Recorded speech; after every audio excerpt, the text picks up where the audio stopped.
Hello and welcome back to the channel. Today we'll be talking about the many comebacks that happened last month. The beginning of February was considerably very chill, but the storm finally hit on Valentine's Day and continued to rain fire until the end of the month. The overall vibe of February's comebacks was lukewarm in my opinion. There were some comebacks that were truly handcrafted by the gods. A couple where I was a bit iffy and disappointed about at first cause they fell short of my expectations. And a few where I had absolutely no idea what was going on. All of that will be discussed in 3, 2, 1.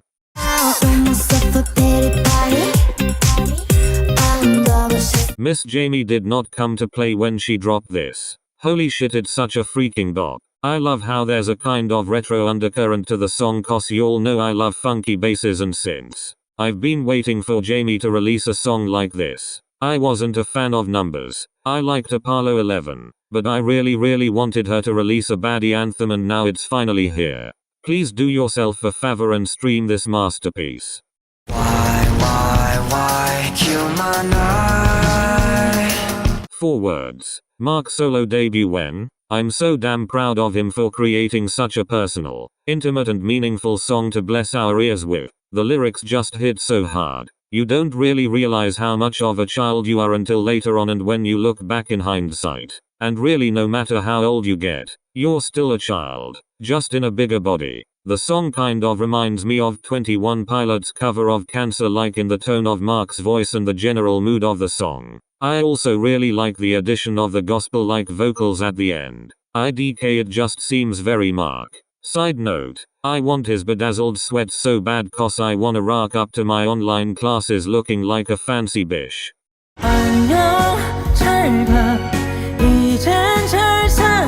Everything about this debut had me surprised. I was surprised that he got to debut with a full-length album, but honestly the more the merrier. Side note, Stranded is hands down the best song in the album, and I was really surprised with the concept chosen. I expected perhaps a retro sound cause I think his voice really shines in that genre, but seriously my dumbass should have seen him taking the ballad route sooner cause his voice is literally made for them too. The MV is beyond beautiful. Major props to him and the girl for filming underwater. Y'all better check out the MV cause it barely has any views. My man didn't turn into a shipwrecked and heartbroken prince who fell in love with a mermaid to have y'all sleep on him.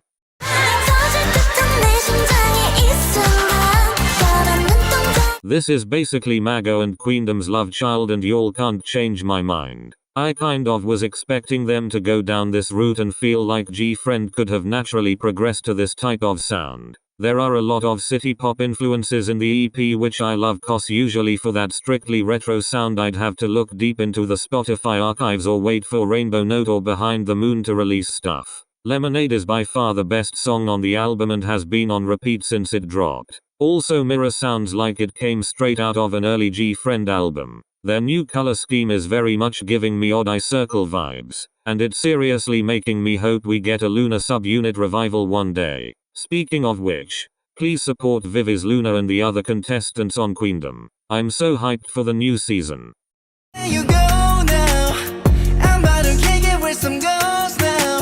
ASTRO songs are either a hit or a miss for me. Generally they've been a miss lately, but when I heard that Moonbin and Sanha were making a unit comeback I had high hopes that it would be something I'd like cause I loved their debut EP. And I was right. I know it's only a pre-release, but this honestly could have been the title track and I would have been more than happy with it. It's musically very simple, but I love the vibe so much and think it's a great successor to Bad Idea. Knowing that this is the prelude to their comeback, I'm super hyped for it to drop this month.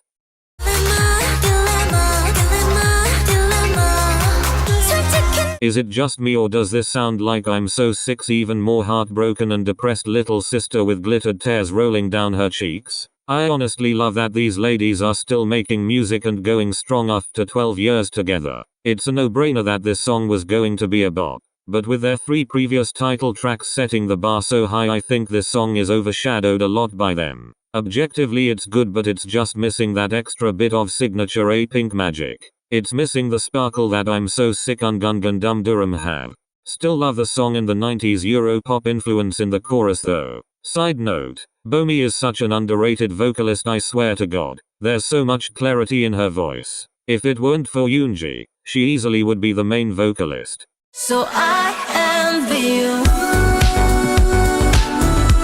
It's Taeyeon with a splash of aespa's magic and Tiffany Young's magnetic moon aesthetic. This is hands down her best era visually and is my new favorite era of hers. Words cannot express how much I love this concept. I was so intrigued when I saw the space goddess elf princess vibe from the concept photos, and then I ascended to heaven when I heard the synths in the MV teaser. INVU, Toddler, Siren, No Love Again and ending credits are my personal favorites from the album, but honestly the whole album is sensational. Though come on, it's Taeyeon we're talking about. When has she ever dropped a nothing short of perfection album?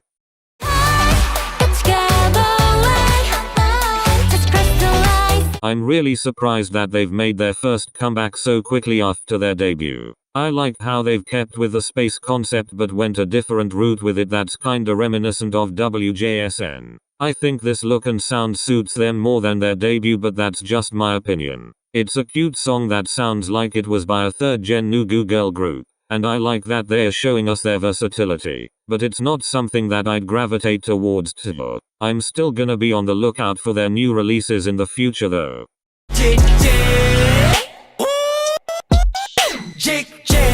They are finally out of YG's dungeon, thank God. The song sounded extremely promising at the beginning, but then we got hit with the chorus. I've seen people absolutely hate it, but TBH it's not that bad. But I wouldn't say it was the chorus I was expecting the song to progress towards. The verses were so vibey and melodic.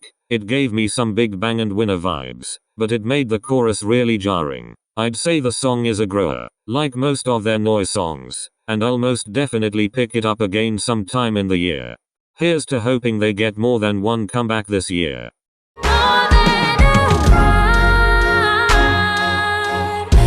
My queen is back.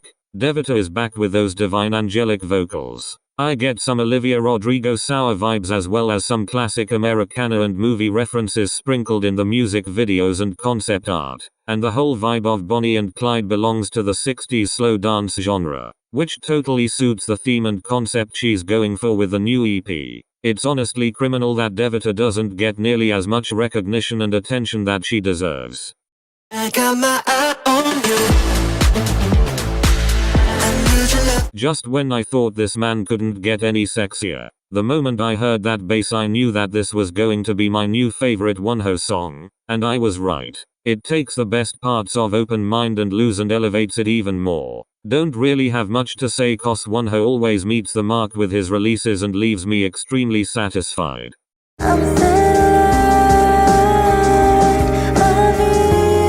Another release that I was surprised with.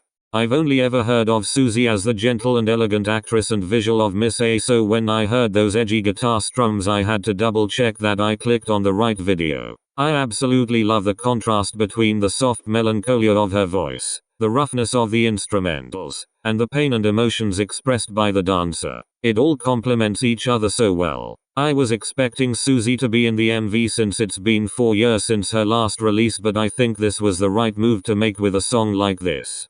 So out to you.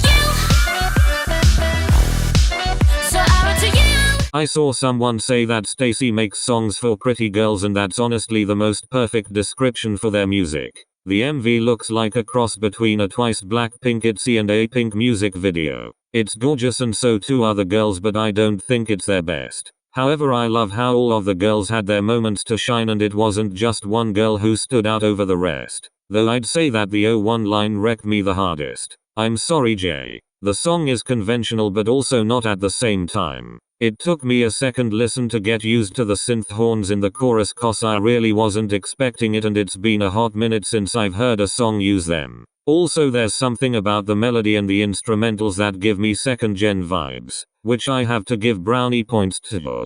As a personal ranking for my favorite STAYC title tracks, this unfortunately would be last. Not because it's bad. STAYC to this day haven't figured out how to make a bad song yet, but similar to Apink's Dilemma, it's my least favorite just because their predecessors were such bangers. I think there's definitely a possibility that Run to You might creep up my list as I listen to it more throughout the year though, but IDK. Also, not that anyone cares, but Young Love is Love Fool's little sister and has dethroned her as my new favorite STAYC song.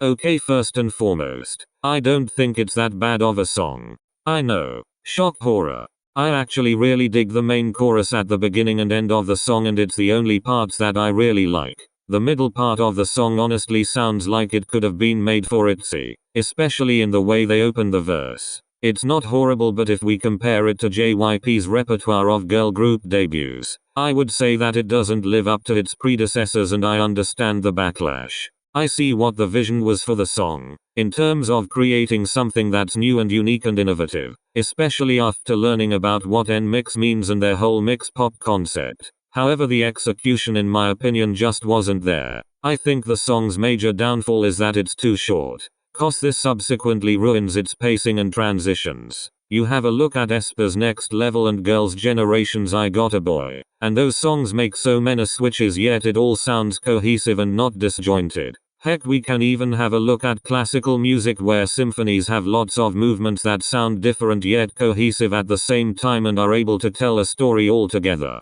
Oh, just sounds like two songs that got stapled instead of sewn together. It's not really mixing or combining genres, it's just using two genres separately. If you really want to do a song like this, you have to let each section as well as the transitions have their moment to breathe, and you can't do that properly in an under 3-minute song. All in all, I think JYP accomplished their goal in getting this debut to be the center of everyone's attention, whether that be for good or bad reasons. And seriously, mark my words, even though tons of people are shitting on it at the moment, it's going to be applauded as an iconic debut song 5 years from now, cause that's just how people are. Also, the song sounds better if you listen to it on its own, in my opinion. Some other things that I wanna add on are that I really like the choreography, especially during the chorus and the part where they make a swing for JIKJIN. That was really cool. Also, I'm having such a hard time picking a bias in this group even as a pre-debut stan. I've narrowed it down to Lily, Ginny and Bae, but honestly the list is constantly changing.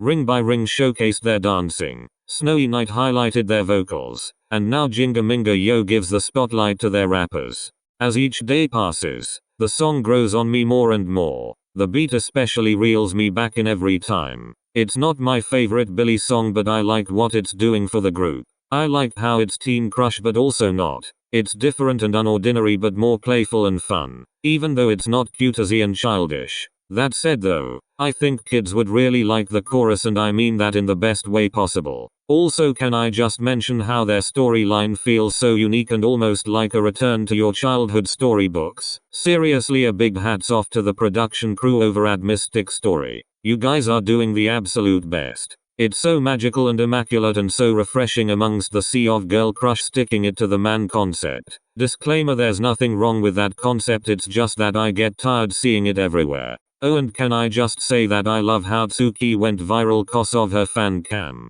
Legit, her facial expressions are so on point you can't even tell she's a rookie.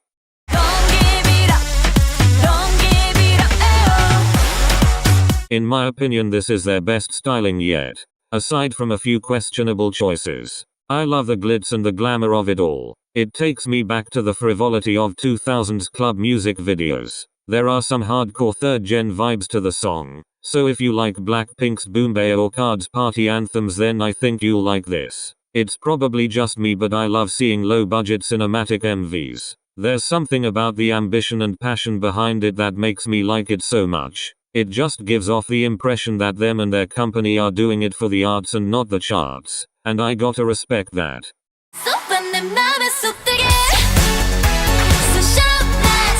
As much as I love Ring Ring, there are a lot of other artists who I think could have done the song as well. I absolutely love Retro, but it was a tad generic and it didn't hit me with that rocket punch.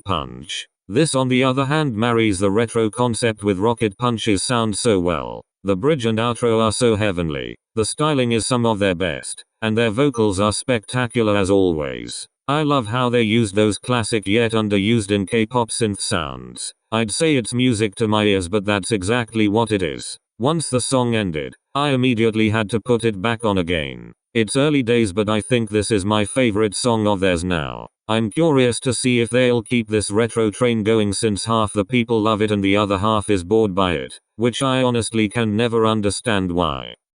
Alrighty then. That's it for the video. If I missed a comeback and you want to hear my thoughts about them, feel free to leave a comment down below. Until next time, stay groovy, stay safe, keep smiling. Love y'all. Bye bye.